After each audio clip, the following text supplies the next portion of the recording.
Assalamualaikum warahmatullahi wabarakatuh. Alhamdulillah, alhamdulillahi rabbil alamin. Assalatu wassalamu ala asrafil anbiya'i wal mursalin Sayyidina wa maulana Muhammadin.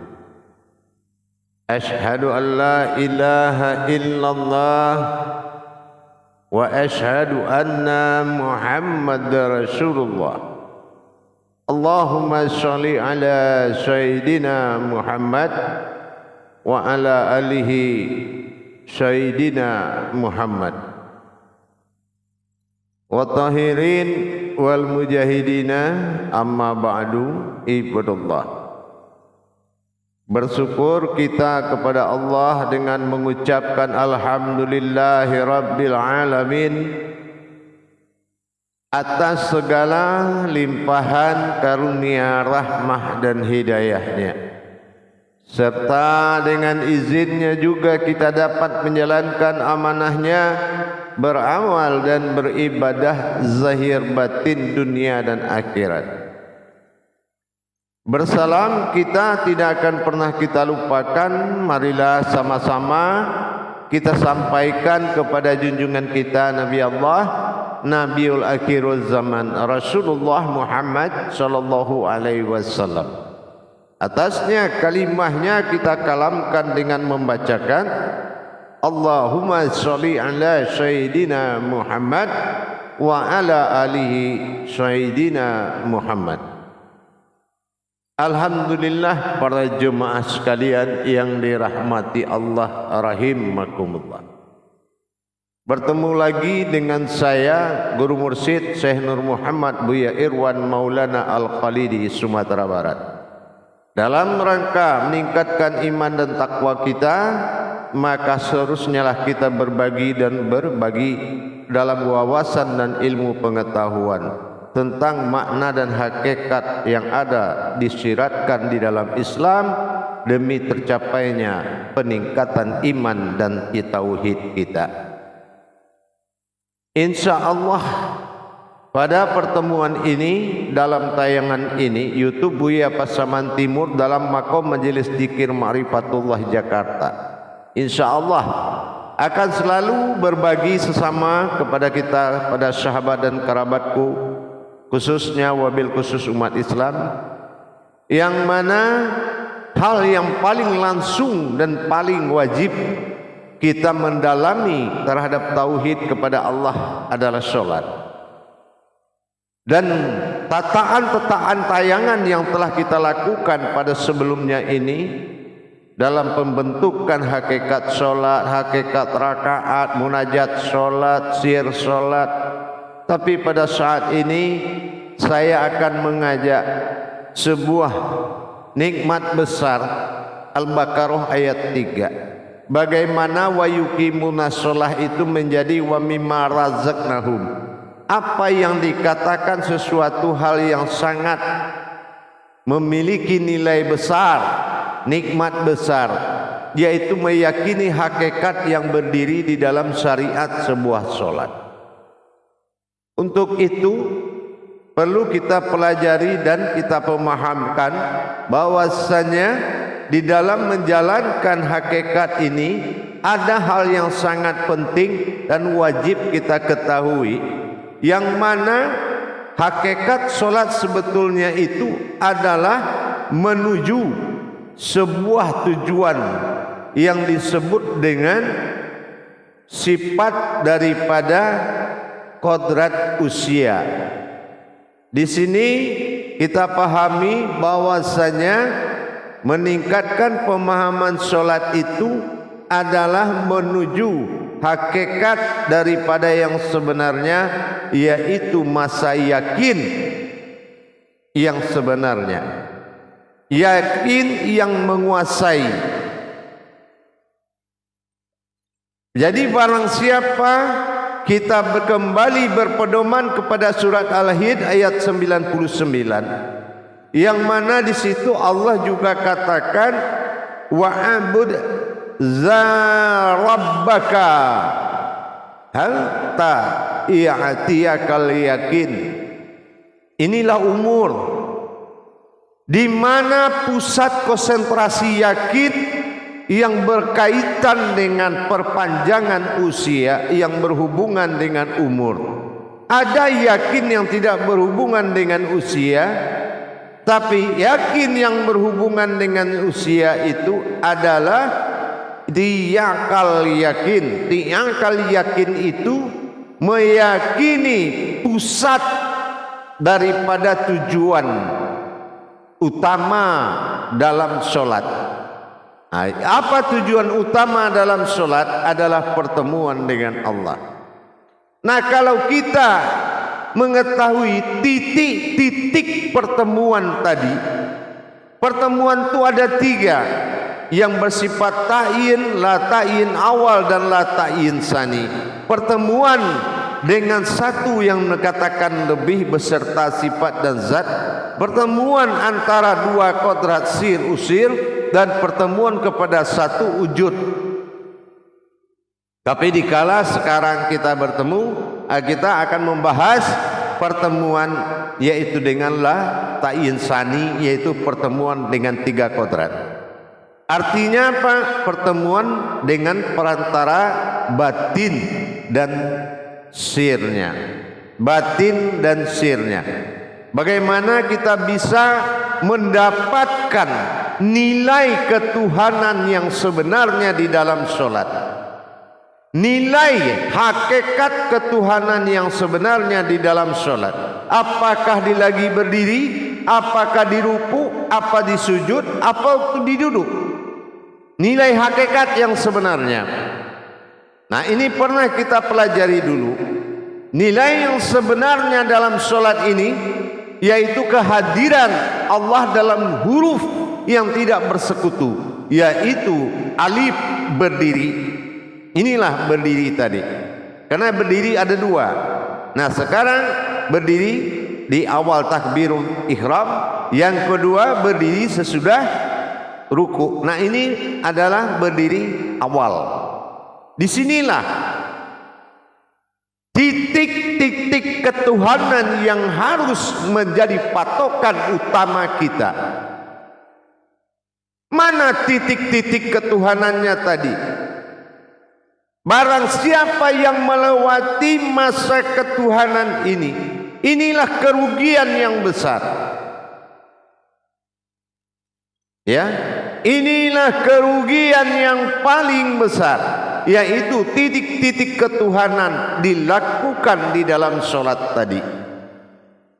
Tajalli Tuhan, inilah yang sebenarnya. Ingat, pedoman kita kepada usuli yang berakhir dengan lillahi ta'ala. Arti hakikatnya ilah dan ta'ala. Pertemuan ilah dan ta'ala. Ta'ala adalah ibadah, Allah adalah Tuhan. Inilah zahir aftarnya alif dan surat. Zahir daripada kita. Inilah yang aftarnya Allah. Kita ini siapa? Kita ini bani, batinnya Allah, batinku. Jadi kalau Allah menyebut dirinya inani, ya, inani, inilah diri batin, ya. Tapi di mana posisi kita dalam titik pertemuan tadi, titik ketuhanan awal? Nah, ini dia titik ketuhanan awal dari 3 titik. Inilah titik pertemuan. Di mana dikala kita menapiskan si wujud mu'ad, sifat kodrat kemanusiaan, makan, minum, beranak dan kawin, berharta dan bernafsu, ini wujud mu'ad. Setelah itu kita memeluk sesuatu wujud am, yang mana dohirnya Allah, ayan karajiah itu kita dengarkan. Mewujudnya kodrat Allah mengaku tentang ketuhanannya dalam menghadirkan ta'ala menghadap kepada ilah ba'dal tunggal. Di situ kita merangkul, kita niatkan bahwasanya inilah qabla mutu anta mutu, itu saatnya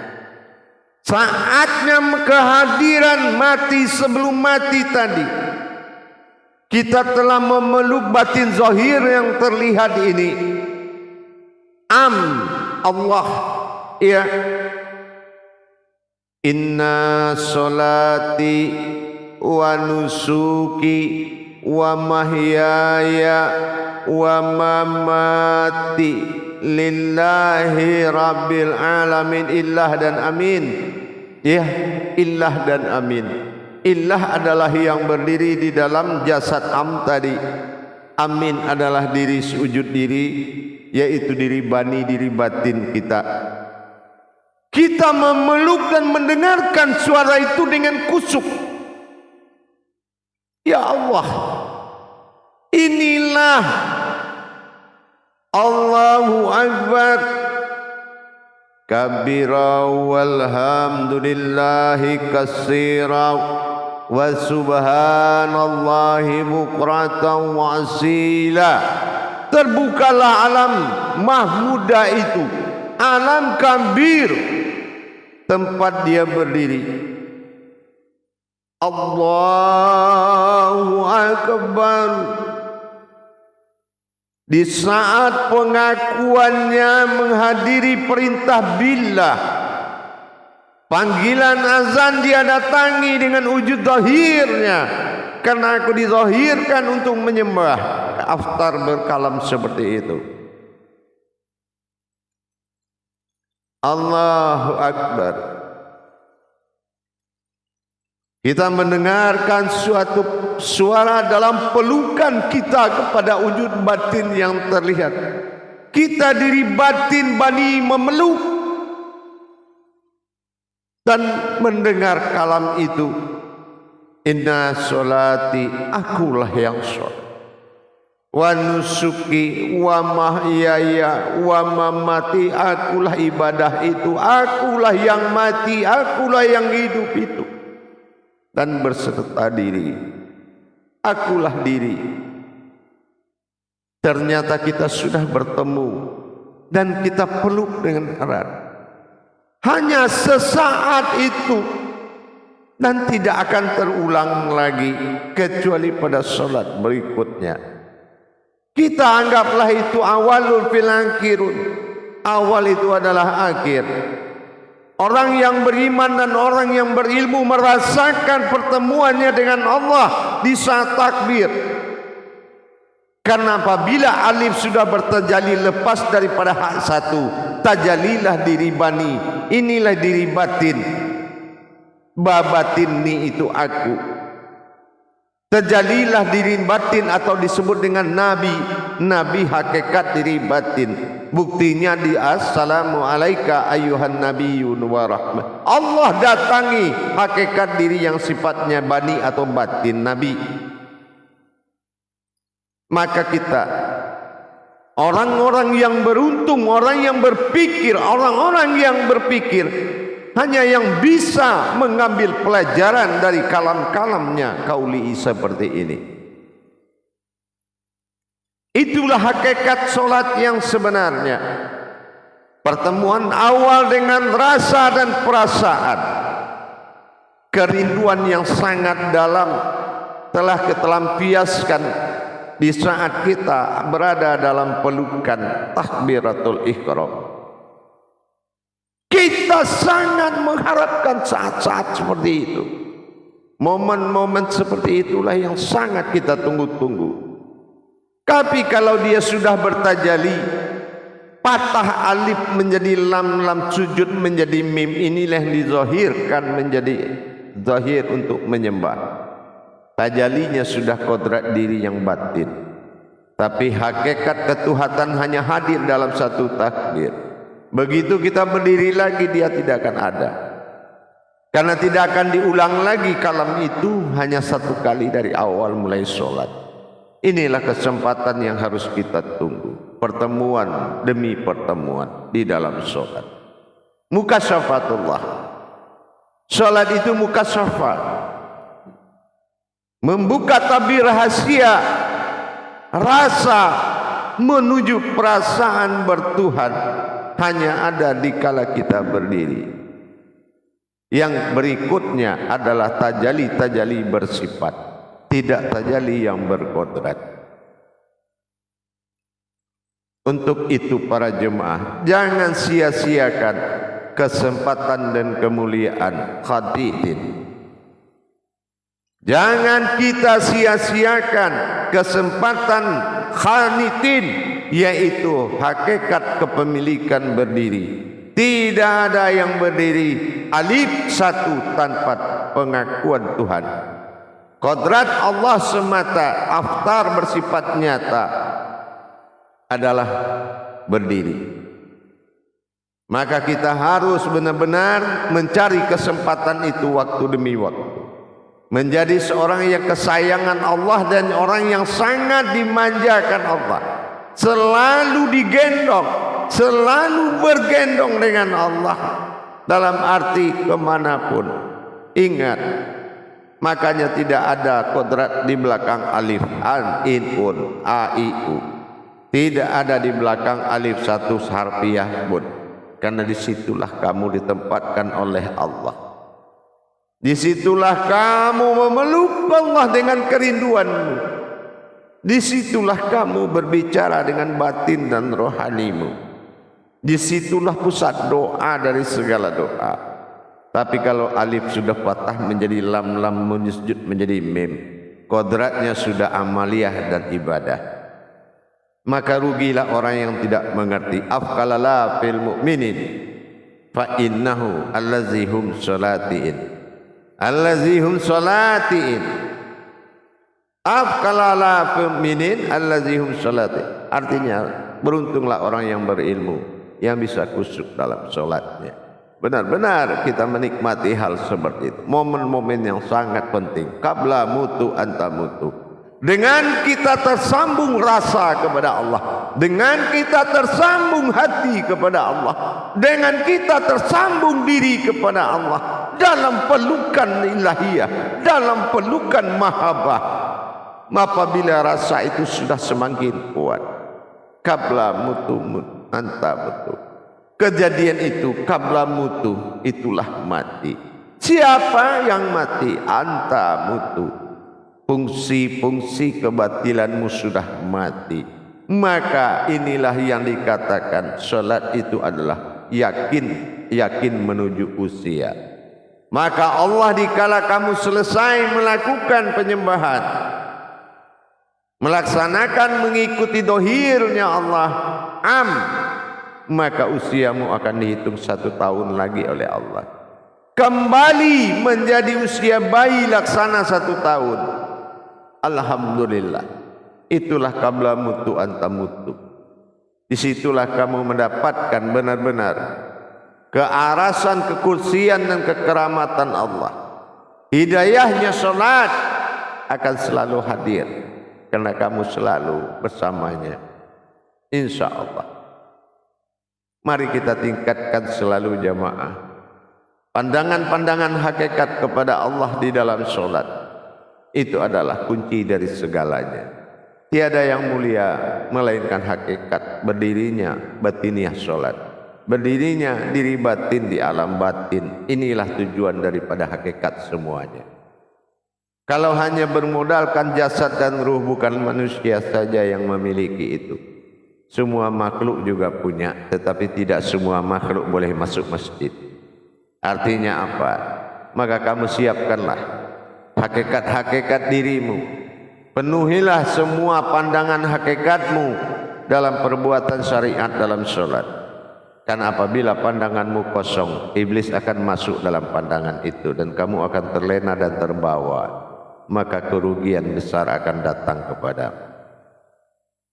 Marilah kita jaga dengan memenuhi penyaksian dalam sholat. Fardu adalah wajib, ain adalah pensaksian. Alam saksi yang sebenarnya, mulai dari manapun kamu masuk, ingat sholat adalah usia. Artinya dengan kamu mendapatkan hakikat, maka sifat mati sebelum mati itu telah berlaku di dirimu, maka insya Allah usiamu akan panjang. Itu janji Allah. Al-Hijj ayat 99. Insyaallah mudah-mudahan dengan itu kita akan meningkatkan selalu iman kita kepada Allah. Mudah-mudahan Allah ijabah ibadah kita karena kita selalu berbuat secara hakikat sesuai dengan kodratnya, ibadallah, beribadah kepada Allah. Baik para jemaah sekalian, para hadirin, mudah-mudahan bermanfaat buat kita semua. Akhirul kalam, wabillahi taufik wal hidayah. Assalamualaikum warahmatullahi wabarakatuh.